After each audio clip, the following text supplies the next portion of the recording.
রাসূল সাল্লাল্লাহু আলাইহি ওয়াসাল্লাম শারীরিক দুর্বলতাকে কাটাতে এবং দ্রুত স্বাস্থ্যবান হতে এই তিনটি খাবারকে একসাথে খেতে বলেছেন। বর্তমান বিজ্ঞান গবেষণা করে দেখেছে এই তিনটি খাবার একসাথে খেলে মানুষের শরীর থেকে স্থায়ীভাবে দুর্বলতা দূর হয়ে যায় এবং খুব অল্প সময়ে সে সুস্বাস্থ্যের অধিকারী হয়। তার শরীরে কোনো চর্বি থাকে না, কিন্তু ভালো মাসেল তৈরি হয়, যেটা তাকে কঠোর পরিশ্রমী হতে সাহায্য করে। এই খাবার নিয়মিত খেলে কঠোর পরিশ্রম করলেও আপনি দুর্বল অনুভব করবেন না। আল্লাহ রাসূল সাল্লাল্লাহু আলাইহি ওয়াসাল্লামের হাদিস থেকেও এটা প্রমাণিত। ইবনে মাজার 3325 নম্বর হাদিসে রয়েছে, রাসূল সাল্লাল্লাহু আলাইহি ওয়াসাল্লাম শসা এবং খেজুর একসাথে খেতেন। আজকে আমরা জানাবো কোন প্রক্রিয়ায় আপনারা এই দুটি খাবার সাথে চাইলে দইকেও যুক্ত করে কিভাবে খেলে অতি দ্রুত শারীরিকভাবে ফিট হবেন, সুস্বাস্থ্যের অধিকারী হবেন এবং আপনার শরীরের দুর্বলতা স্থায়ীভাবে দূর হয়ে যাবে। গবেষণা বলছে শসায় থাকে প্রচুর পরিমাণে ভিটামিন এ, বি, সি এবং কে। আরও আছে মিনারেল, ম্যাঙ্গানিজ, পটাশিয়াম, কপার। সবচেয়ে গুরুত্বপূর্ণ হচ্ছে শসায় রয়েছে পর্যাপ্ত অ্যান্টিঅক্সিডেন্ট।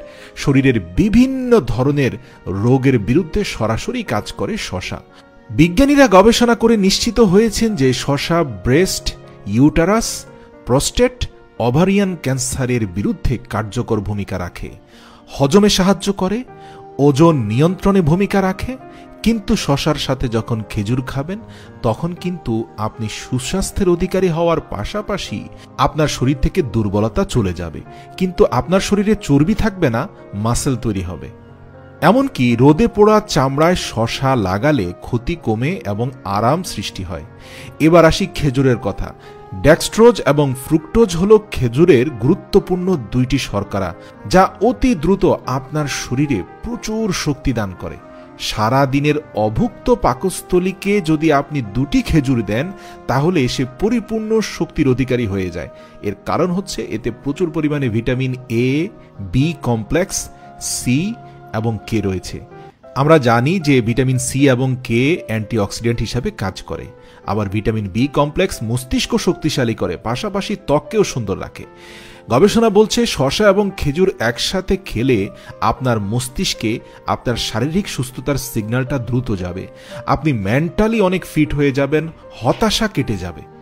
এর পাশাপাশি যদি আপনারা দইকে যুক্ত করেন তাহলে আপনার পাকস্থলীর পরিবেশ ভালো থাকবে, পিএইচ এর মাত্রা ঠিক থাকবে।